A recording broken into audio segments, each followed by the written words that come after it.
Okay, so we would like to start our first APWF webinar series. First of all, thank you so much for all the audience to join our APWF webinar series. My name is Yumiko Asayama, manager of Japan Water Forum, and I'm also taking care of the APWF Secretariat.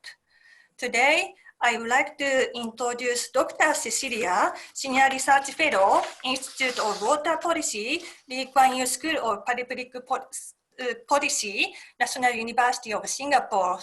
She will introduce the climate and national security. Prior to the start of our webinar, firstly, I would like to introduce how to use Zoom application, particularly when we will organize a Q&A. Yes, today, Dr. Cecilia will introduce climate change and national security about 30 minutes. After her presentation, we will have a Q&A time about 30 minutes. If you like to speak during the Q&A session, please click the participants button.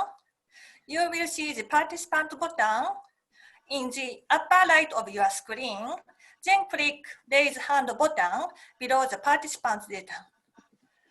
Then while you raise hand icon is active, we will select you and we will call you to ask question to Dr. Cecilia.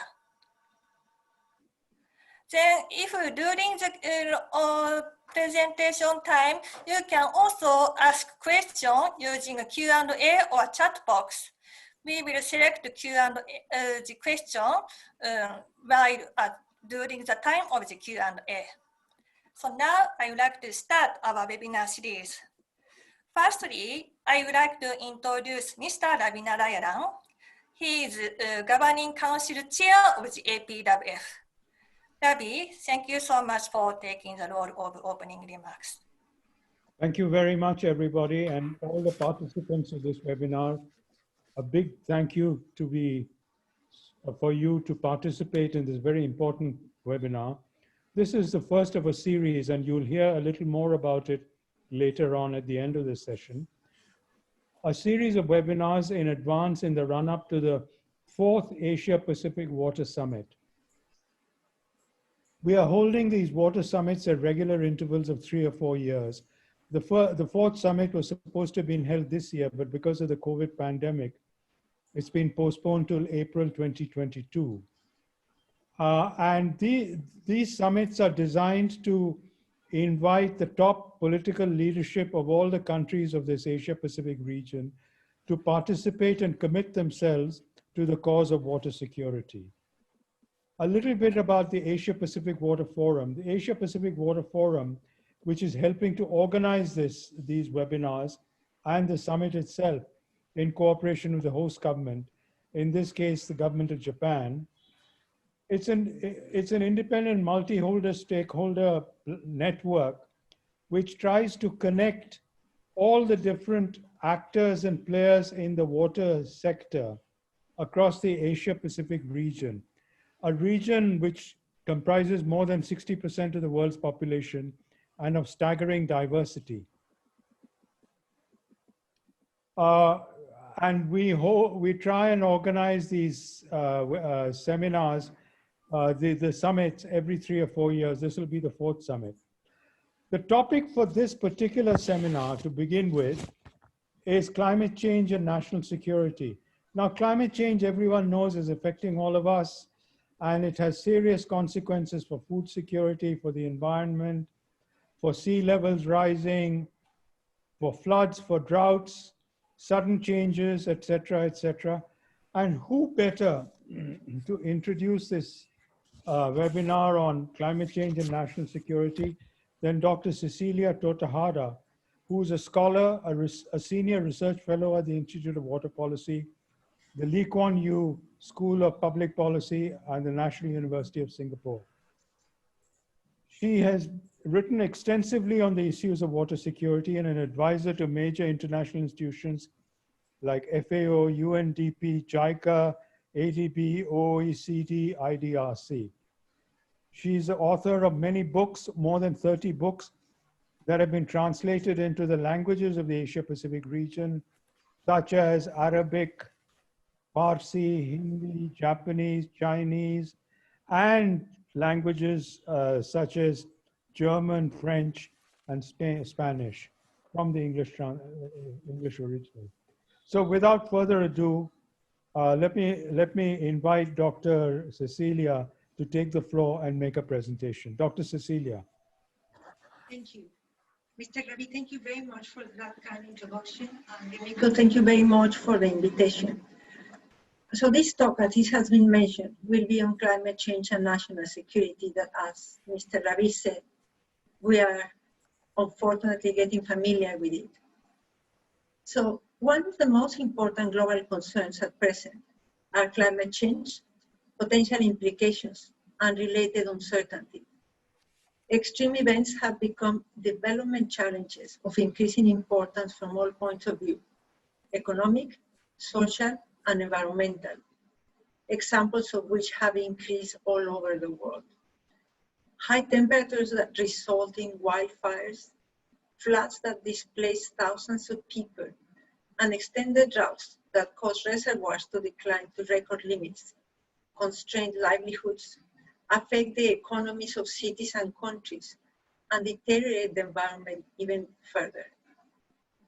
They have become too frequent events, not only in countries in the global south, but also in the global north. And the related economic, social, and environmental impacts have become more serious. More important, there does not seem to be an end in sight.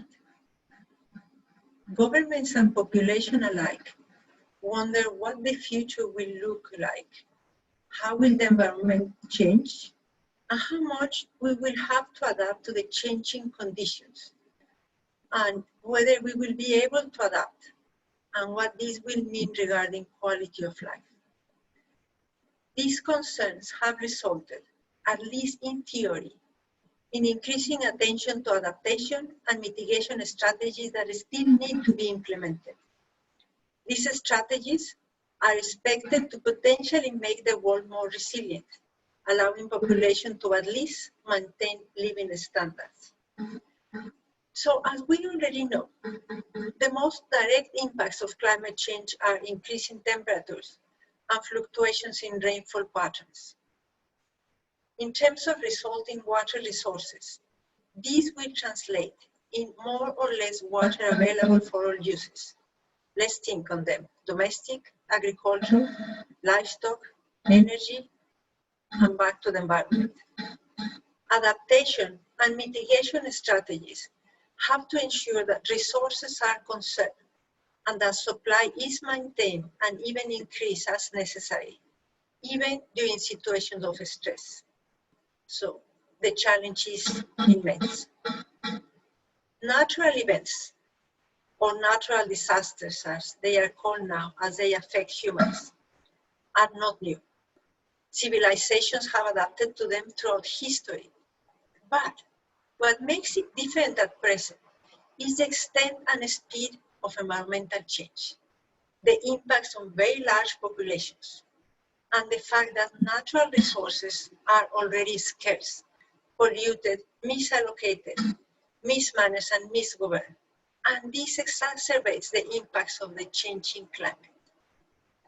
A combination of options in terms of policies, management, governance, we know. Also technology and behavior have to be tried in different ways. And these have to be tried based on multi-sectoral needs and resource availability, but under local conditions. What is happening in one place may help us to understand the situation, but not to decide what we will do specifically in our case. So our objective in each country, in each city, has to be that mitigation and adaptation measures are implementable and that resilience becomes an achievable aim under specific situations. So what is the link in terms of climate change, extreme events, and national security, which is the topic of our talk today. Climate events such as droughts and floods, while rarely sources of direct threat to political stability, become threat multipliers when they exacerbate existing socio-political problems in certain states, which in turn affect security interests of another states. That's where the security connections. Such events often create stress on essential resources like potable water, food supplies, perpetuating forces that disrupt food markets, or that instigate mass migrations to geographically more stable areas. Natural resource scarcity and degradation have both direct and indirect effects. In a direct sense, extreme weather events such as floods and droughts in areas lacking resilience can cause residential displacement, can threaten economic livelihoods, and can endanger socio-political destabilization. Indirectly, resource scarcity can undermine peace and security in allied countries, in turn affecting collaboration with their global partners. Large, advanced countries, such as the United States, for example, rely on a network of smaller countries to protect international interests. As such, domestic security, in this case of US, but in every other country, is related and depends in part on the social, political, and financial stability of these third countries, of the allied countries. Related to all three is environmental sustainability, a significant aspect of which is the sustainable supply of water for all uses, as mentioned earlier. Countries suffering from instability in water supply are potentially less responsive partners, compromising the security interests of larger countries.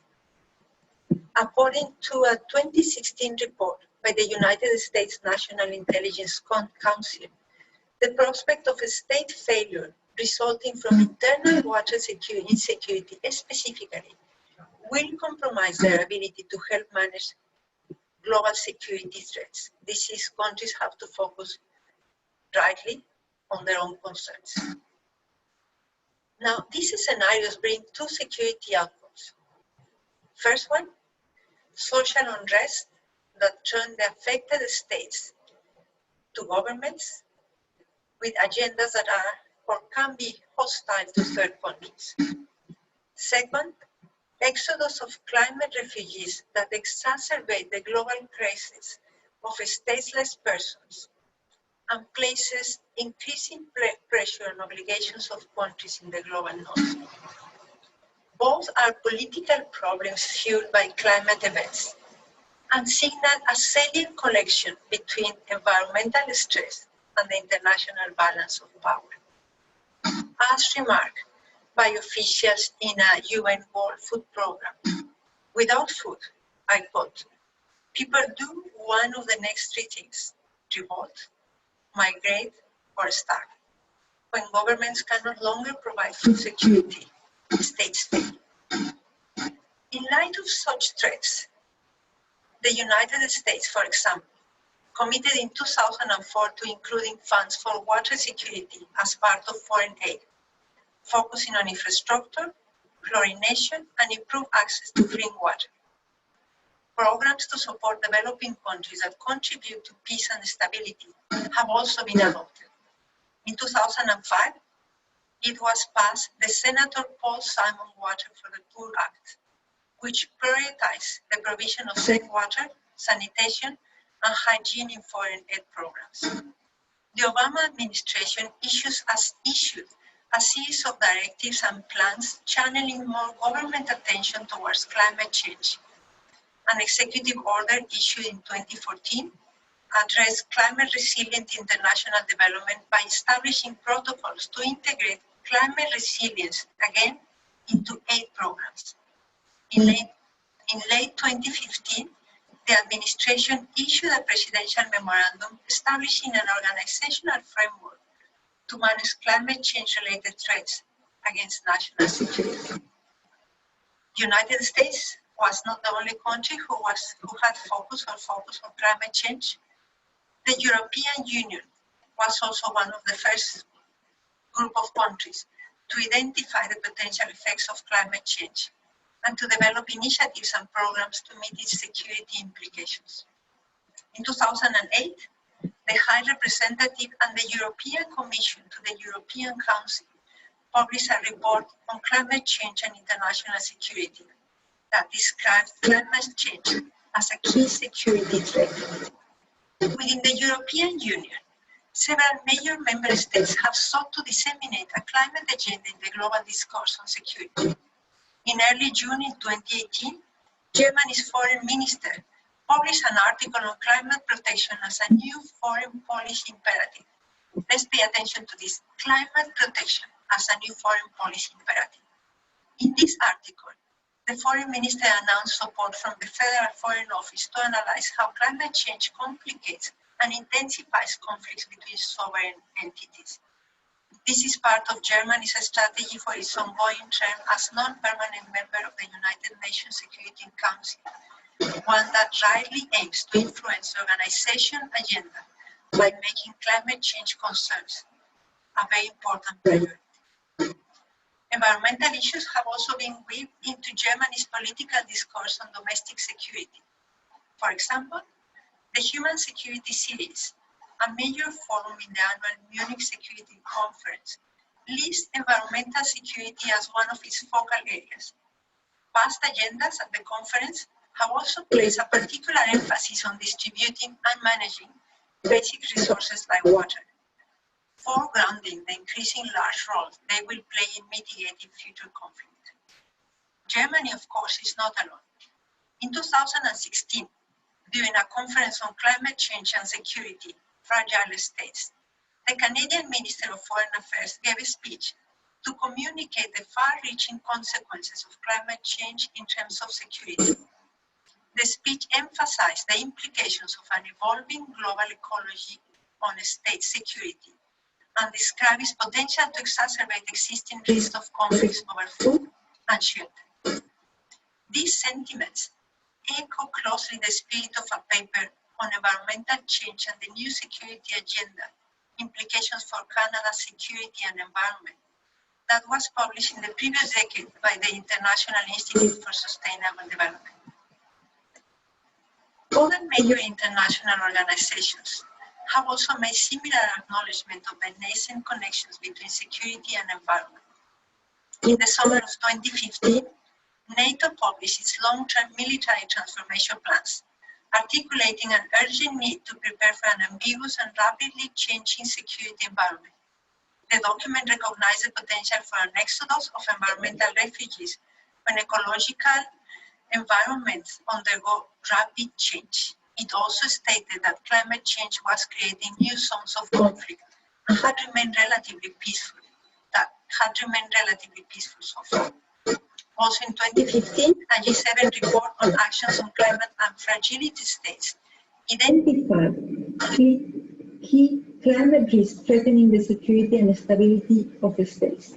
These risks, which include complex problems like transboundary water management, local competition for resources, volatile food prices, could push even stable, developed states into insecurity. These problems could also burden weaker states to the point of social unrest. Now, these are observations that reveal an increasing prevalent shift in diplomatic approaches to state security. However, this is more the result of a change in circumstances than an evolution of ideas, I am afraid. It is not that foreign policy has to grapple with the totally new goals of conservation and climate change mitigation. Instead, while interests of sovereignty have largely remained the same, the necessary measures to secure these interests have changed to include climate changes. This means that the states need to be worried about problems that, while familiar for the environmental movement groups, are more recent to defense officials. These include, again, proper supply and management of essential resources like potable water, and adequate support for rural and agricultural communities to prevent mass migrations. This leads to a practice of foreign policy integrated with discourse on conservation and ecology, very important in a broader framework of development.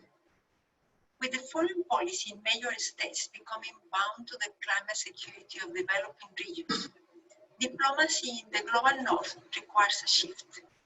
Questions concerning the intentions of neighboring states have been weaved into the debate over global climate change, reconfiguring security challenges as contingent upon and contiguous with drought and flood mitigation, food security, and disaster relief. In light of rapidly evolving circumstances, can the foreign policy of countries in the global north rely so heavily on traditional diplomacy? Or should there be a change? What change should be this? Relations among countries in the global north and global south can no longer remain governed by power interests alone. Climate change and its short and long-term implications have changed the rules of the game. With rising sea levels and the stress on water and food supplies, the political discourse surrounding climate issues could benefit from a different framework if policymakers can approach the deteriorating natural environment as a problem coexisting with traditional issues in foreign policy, rather than as an isolated phenomenon awaiting dedicated responsive action. A far more powerful ground for mitigation may emerge. The integrity of borders in the global north involves the environmental well-being of countries at risk of climate-related crises. If these states wish to maintain the integrity of their borders and security, they must increase economic, humanitarian, development efforts to alleviate climate-induced disasters. Failing to do so would ultimately threaten their own interests, and inaction would be far more costly than action. This means that countries in the global north must view water as a security-critical resource. This mandates not only direct provision of aid, but also support for and facilitation of transboundary and multilateral agreements for managing and allocating resources. Indeed, resource scarcity can generate opportunities for collaboration among parties that might otherwise not be possible.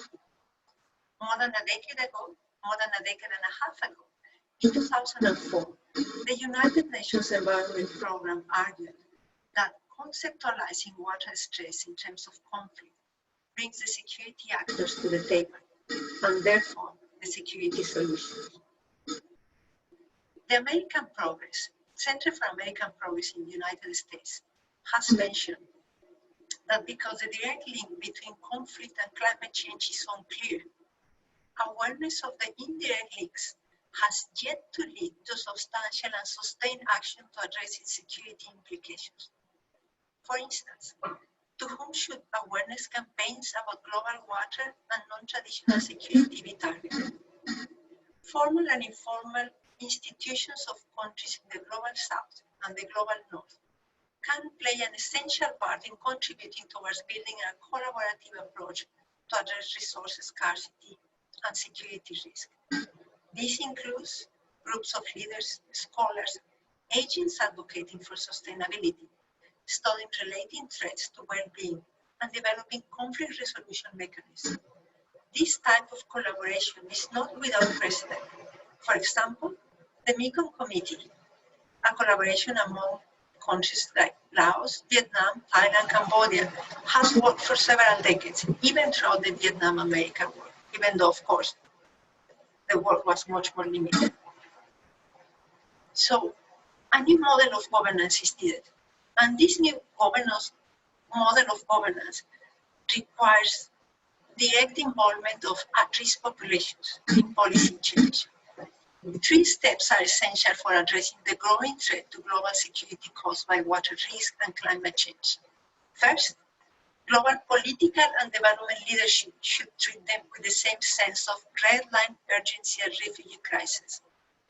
Regardless of the circumstance, they should be seen as a priority.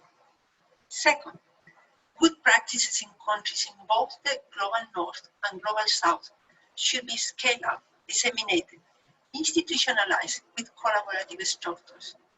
Ideally, this would be achieved in part through the introduction or reinforcement of global standards. Finally, there must be a consistent and coherent public information series of campaigns to generate awareness about the interrelation between water, climate change, and security issues. This final step is more difficult than it may seem.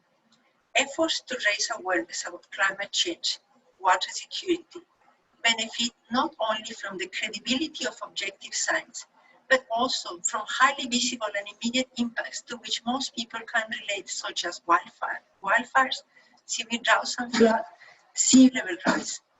Regarding the water, climate change, and security nexus, these may not always receive the attention of policymakers or the international community unless happening in their own country. The challenge of climate change events and water risk in unstable regions should therefore be integrated into broader narratives about overall development and how they are likely to impact other regions in the world. Ultimately, however, these three proposed steps are insufficient without political will. It is imperative that global leaders publicly acknowledge and address the interrelation between climate change, water scarcity, security issues, and what they can do. This particularly as the colliding forces of climate change and ideological views bring unprecedented crises to previously safe corners of the world. In the words of author and environmental activist Margaret Atwood in a December 2016 BBC interview, we are smart enough, but we need to be more motivated politically. And with this, I finish my presentation. Thank you again for the invitation. Thank you, Dr. Cecilia. Thank you very much. Thank you, Dr. Cecilia. Now, and thank you so much for very informative and expert knowledge or sharing the expert knowledge of the information. Now, I would like to move to the Q&A session. I now would like to call Mr. Ravi Narayanan, our APWF Governing Council Chair, for facilitating this Q&A session. Thank you. Ravi, please. Ravi, it's muted. Thank you, Yumiko-san. Sorry, I was muted because I didn't want any interference. So we are open for questions and answers, questions and responses. Is there anybody here who wants to raise a question directly to Dr. Cecilia? If not, can I ask a question while you are thinking about your questions? You can also type them in the chat box if you want. Dr. Cecilia, I just wanted to know, everyone recognizes that climate change, there are conferences on climate change and so on. Suppose, do you think the United Nations should add some SDG related to climate change, specifically as an SDG, to raise the awareness still further? At the moment, it's indirect, but do you think there should be a direct reference to climate change? Yes, I think that we would be unable as societies of the world and as countries to reach that goal, because climate change is about water, is about food, is about energy, to which countries are just not willing to they are not willing to change practices in terms of energy. And we as populations, we tend to be outspoken by saying that we should all engage in climate change, but would be willing to use less energy and would be willing to consume less, because it is such a broad framework. I think that as a the goal is important, but not as an SDG because it wouldn't be achievable. But however, by achieving the already very complex and difficult SDGs and all their targets, that itself will help us to make progress towards a better living situation and try to mitigate somehow climate change impacts. Thank you. So you are saying that it's political will that is absolutely crucial. And that is why for the fourth summit, we need to include this aspect of climate change in the declaration so that political leaders in our region, at least in our region, are aware of the dangers of ignoring the effects of impacts of climate change and commit themselves to doing something about it. Thank you very much. Yes, and very much, but at the same time, the leader himself or herself cannot commit as a person. It commits as a country, which means it should have the support of the population. We are many millions in this part of the world. So as long as we are willing to change behavior and be affected by the changes that would come by our countries committing, I think more countries will be able to do it and will be willing to do it. Thank you. So society has to change. Society has to recognize that it's in their own interests to be aware of the issues and to press their political leadership to do something about it, correct? So the pressure has to build up right from the top and from the bottom. Both. Yes, yes, all this talk that we have been making for years about the decisions either at the political level or the society level, they are necessary in terms of climate change. For proposals, as you correctly say, and I agree with you, society has to put pressure on governments. But when governments take decisions, societies should also support them. Yeah, because the decisions may be quite inconvenient for some people. And Yes. they have to recognize the greater good calls for it. Yes. Does that mean that we have not so far succeeded in communicating the seriousness of this issue so far? I think so. I think there is, we have failed to communicate the message, but it's also more convenient not to receive the message. Because if we see the terrible wildfires in certain parts of Australia and the ones in California, and we see floods in several places in Asia, they are far from the place where we live. So we do support that decisions are taken locally in those places. But I think what is lacking is the understanding and the willingness by society and by political leaders that this is a decision we have to take globally. And that the decision of each country is important and it counts. Thank you, Dr. Cecilia. Are there any other questions? Yes, now I would like to call Ms. Colette from OECD.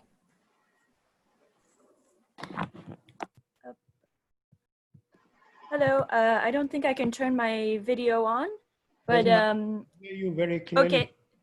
Okay. My name is Colette Ashley, and I'm with the OECD Water Governance Program. So thank you all for the presentation, especially Dr. Cecilia. I was wondering how you see cities playing a role in this national security threat. Especially since natural disasters can happen more on a localized level. And obviously the policies have to be place-based. So what role do you see for cities playing in this concern?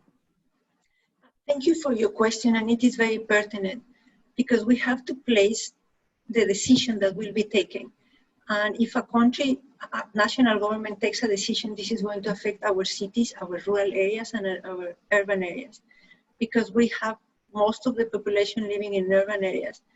And the urban areas have people who are more educated, more willing to change, or so we hope, and also more institutions. Then I think this is where the changes come. And this is where we see that cities have, we talk about the resilient cities, and there is this very interesting work on the 100 most resilient cities. And so, but I think we should make them resilient in practice, and this is where the climate change decisions have to commit, right? So what do we have to do as a city in order to become more resilient, but considering climate change decisions? Of course, our decisions are linked to those of the other cities of the country. But if one city, and then the second, and then the third, do not start, this is very unlikely to happen. So we have, for example, not a city, but a state. We have states in the United States that have very strongly stated they will continue towards supporting climate change decisions and changes, and they will live with the impacts. But for a state to be able to commit, it needs all the cities behind. And this is why it's so important that governments at the level of cities also commit, because that is where the changes are going to happen. We see, for example, like the situation now, terrible situation in California, how it is affecting the different urban and rural areas. And the urban areas are more, it's not willingness, they are more able to respond because they have more resources. And so they have more resources to protect themselves and the people from these wildfires. And they also have more resources in order to be able to engage into climate change mitigation and adaptation measures.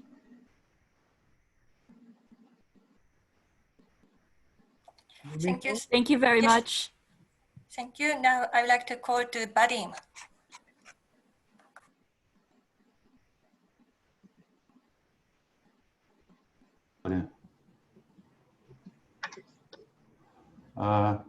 Can you hear me? Yes. Yeah, we can hear you very clearly, Vadim. Good day. So I am from Uzbekistan, from the heart of Eurasian continent. And Central Asia, as you know, is a very landlocked region. And our countries in the Aral Sea Basin, as you know, are very impacted by climate change. And you all know, so this is not a question, this is just a comment to what Cecilia now presented. So today, as you know, ongoing General Assembly of United Nations. And yesterday, you and we heard speeches of some presidents, heads of states. For example, from our region, there was a statement from Turkmenistan and Tajikistan. And both presidents of these countries confirmed big concern about climate change impact, and also they expressed that at the leadership of the countries, they recognize this problem and they are doing a lot of effort. So today we expect speeches of another 3 presidents from Uzbekistan, Kazakhstan and Kyrgyzstan. And also I am very sure that they also will confirm big concern about climate change. And also they will confirm commitment of the governments for this issue. But the problem is that, again, our region and our countries are from the list of so-called developing countries. So even if we have a political commitment and political support for the issue, there are some problems of financing, problems with good and cheap technologies. From this point of view, I see that climate change, it's not possible only to link to the national security or water security or national security. I think this is already global security issue, because no one country, no one government can solve these problems. So we need more efforts for joining efforts, joining money, joining technologies. But from my side, I would like to congratulate Cecilia for a very good issue, a very good presentation, and I hope it will give all us a new impulse for more efforts in this direction. So thank you. Thank you very much for your comment. I think that, and we all see, the more impacted regions and countries are, the more supportive they are. because they are living the situation. Those that are in better conditions, I don't know if there is still any that has not suffered of impacts of climate change, which are exacerbated because of poor management that has affected all our countries. But there is no reason why any country wouldn't be supported anymore, because as you correctly say, this is a global problem and it is accelerating. Thank you. Yumiko? Anybody else? Yes. No, then I can ask a question.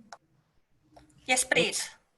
So Dr. Cecilia, you know, you mentioned mitigation and adaptation. Is it too late to do anything about mitigation, and should we just concentrate on adaptation? Or should we do something, or are there things that we can do about mitigation? Because as Vadim's question says, is the countries of Central Asia may not be responsible for the problem, but they are certainly victims of the problem. So should we concentrate on mitigation or adaptation? Of course, you can say both, but where should be the the responsible balance? Mm-hmm. Your question is excellent, because when we read and when we hear and when we study about climate change, we get this sense that everything is about adaptation because there is nothing we can do anymore. Therefore, we will adapt, and we will adapt as previous generations have adapted to changes of climate.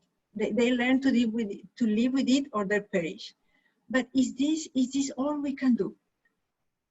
Or exactly as you say, can we really establish mitigation strategies? Because so far what the countries are doing is trying to protect themselves. This is very much, if the word adaptation didn't exist in the context of climate change, this is what anybody would do anyway. Try to protect yourself. And that's what the world is doing, adaptation. Can we be more forward-looking? Are there the enabling policies? Is there the technology? And I think there is. If not by every country or every city in the world, but there is technology that can start at the local level. And mitigation may not be in every city in the world or in every place in the world. But I think there are places that can start mitigating rather than just protecting ourselves. That this is what we would be doing in terms of adaptation. Okay, I have a follow-up question, Dr. Cecilia. And that is, you know, you talked about the fact that it's not just governments, it has to be citizens who are aware and who try to do something about it. Is it that we are failing to make the case in the sense of that we say stories of this might happen, that might happen, without saying how in economic terms it's going to hurt you? That for every measure you don't take, so many dollars is going to go away from you. Is that the most powerful incentive? I agree with you. I think not necessarily in economic terms, but certainly to be more specific. So what is going to happen? We have this cloud that is on top of the world and is creating numerous impacts that we see every day. How would people understand? How would the policymaker understand? And it will be precisely by being more precise. Now, the government of Singapore is extraordinary, and so it follows every problem, and for every problem, there is a solution, because there is a solution. So there is already a plan in terms of mitigation and adaptation, both names, for climate change. And budget has been allocated. And there is research, and there is, the different agencies are already working on it. So the degree of specificity is such that now people understand, right? So can I do something as an individual living here? Because as you say, we are, as individuals and as cities and as countries alone, we are not responsible, nor can we change what is happening in the world. However, if we don't work, then there won't be change and we will continue being affected. So for example, what the government of Singapore is doing, which is to be very specific, allocating funds, allocating responsibilities, and explaining what are the risks of no action. That has been very powerful because we have received a very clear message, which is what you receive here in Singapore, always clear messages. And this has also been the case in terms of climate change. But if we hear policymakers that are so vague, the message is not clear. And it also gives the impression that they are really not informed. And what we all need is leaders that are well informed and that are able to take decisions that will take the country and millions of population forward. Okay. Yumiko, any other questions coming from? Yes. Ms. Perina Sila, please ask question. Thank you. Hi, my name is Perina Sila. I'm from Samoa. I'm speaking to you from Tokyo. Thank you very much for organizing this webinar. I understand, and I thank you very much, Cecilia and Ravi, for your leadership in this. I understand the importance of political will and community engagement working together on this issue. I only have three comments to make and perhaps a question at the end. The first one is the importance of the climate change and water security and water threat, as we have listened to tonight. I want to say, from the perspective of a small island country, small island state, that this is an existential issue for small island countries, small island developing countries. And sea level rise is a real serious problem for many low-lying island countries. With respect to the inundation of fresh and potable water.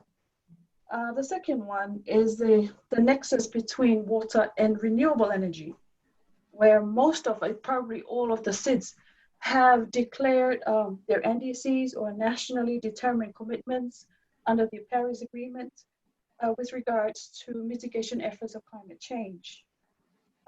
So it's not just for consumption, but there's also the issue of global campaign and global effort on climate change that we also use water.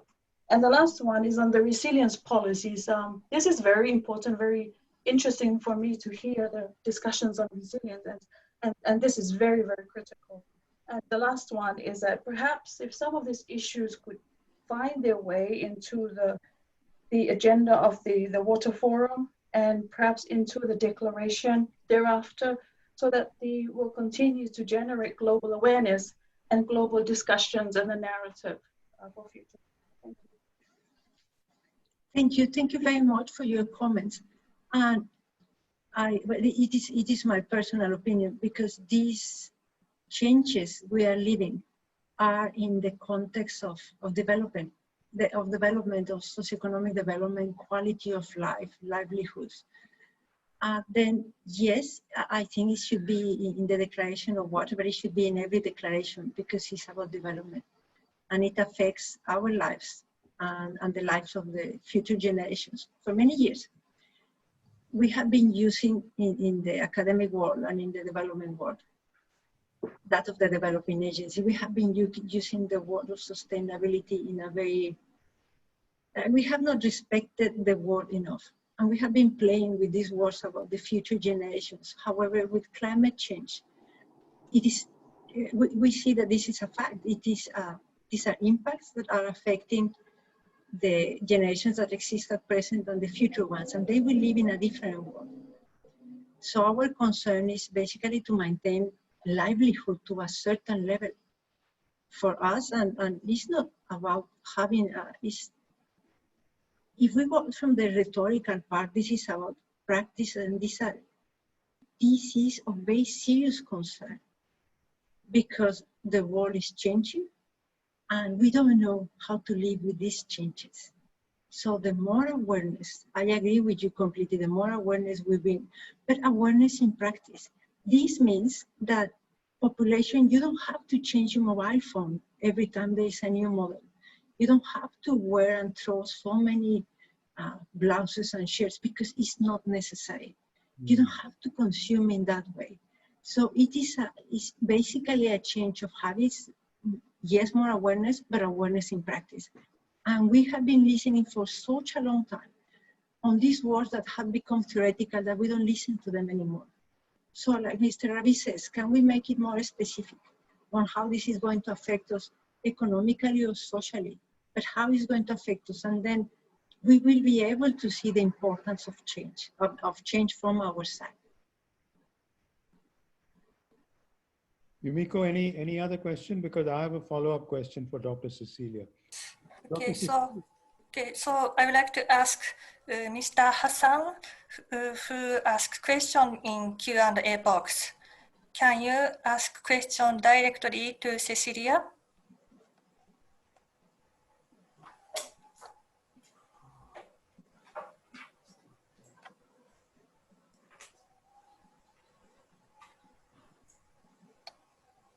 Mr. Hassan?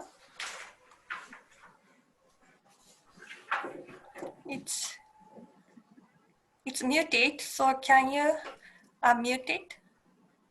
Anyway, I would like to ask question on behalf of Mr. Hassan. Mr. Hassan asked, what way can we control climate change?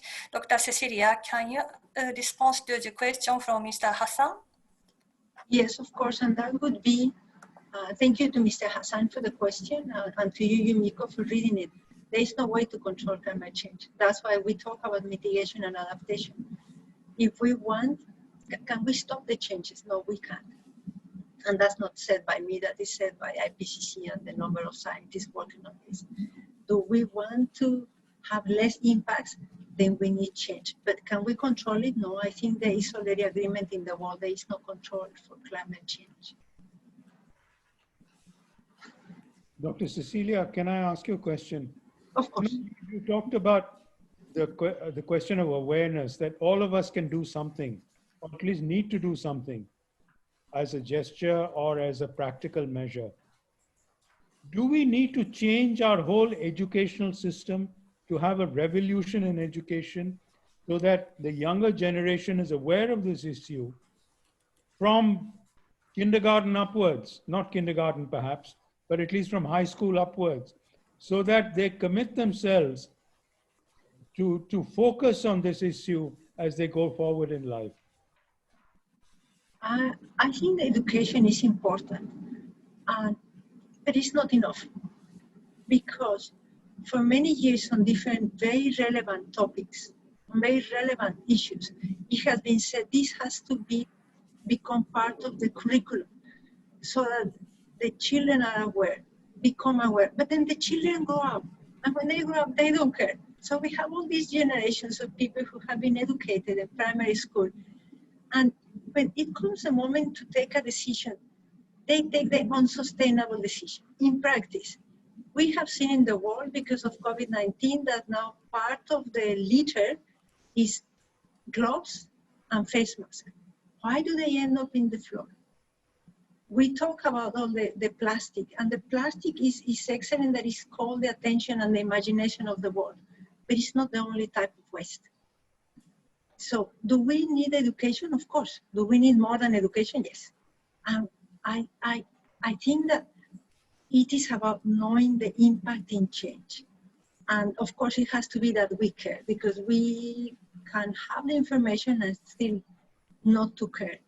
Something that climate change and COVID-19 have done is to reunite the world. For decades, the world has been divided into developed and developing countries for many reasons. But then we have climate change and now COVID that affects everybody equally. And so we understand that if we are united in the problem, we are united in the solution. So there is no more division anymore. There are no different people with different colors, different education, different background, different regions. There is none. There is people, and there is the world, and this is the resources. And I think this gives us an opportunity to improve, because it's crisis, if managed properly, that triggers change, positive change, if we care. Thank you. Yumiko, I think we'll have to start winding up now. Yes, please. Okay. So first of all, a huge thank you to Dr. Cecilia for her talk and for her very prescient comments on what this situation could lead up to if we are not careful and if we are careless. And more than that, she suggested ways in which we could all come together, because this is humanity's problem. This is not just one person's problem, one country's or another country's. It's everybody's problem. So we need to come together in multitude of ways to be able to recognize the issue, commit ourselves to fighting it on an individual basis, on a community basis, on a country basis, and move forward. So thank you very, very much, Dr. Cecilia. It's been a very enlightening session. And I think, I hope all the participants will join me in thanking Dr. Cecilia. Thank you very, very much. Thank you very much, Mr. Ravi. Thank you very much again, Yumiko, for the invitation. Okay, Dr. Cecilia, thank you so much for your presentation and response to all questions from audience and Ravi. Thank you so much. I also thank you to all audience to join this webinar series. Thank you so much. The information knowledge materials for this webinar will be sent to you after this session. So please take care. And if you have any question about Cecilia's presentation and today's Q&A, please respond to us by email. Then we will appropriately respond to your question. Thank you so much. Thank you. So now I would like to introduce, thank you so much. Now I would like to complete my webinar series, first APWF webinar series. Then before finishing, I would like to introduce second APWF webinar series. Our second APWF webinar series will be organized on 7th October, 2 p.m. to 3 p.m. on Japan time. The speaker is Mr. Fuad Bamji. He is the chair of Global Water Partnership. He will introduce climate change, sustainable development, and investors. More risk, more opportunities through better governance. This webinar series information will be sent to you by email and also some social media site, including mailing list to you.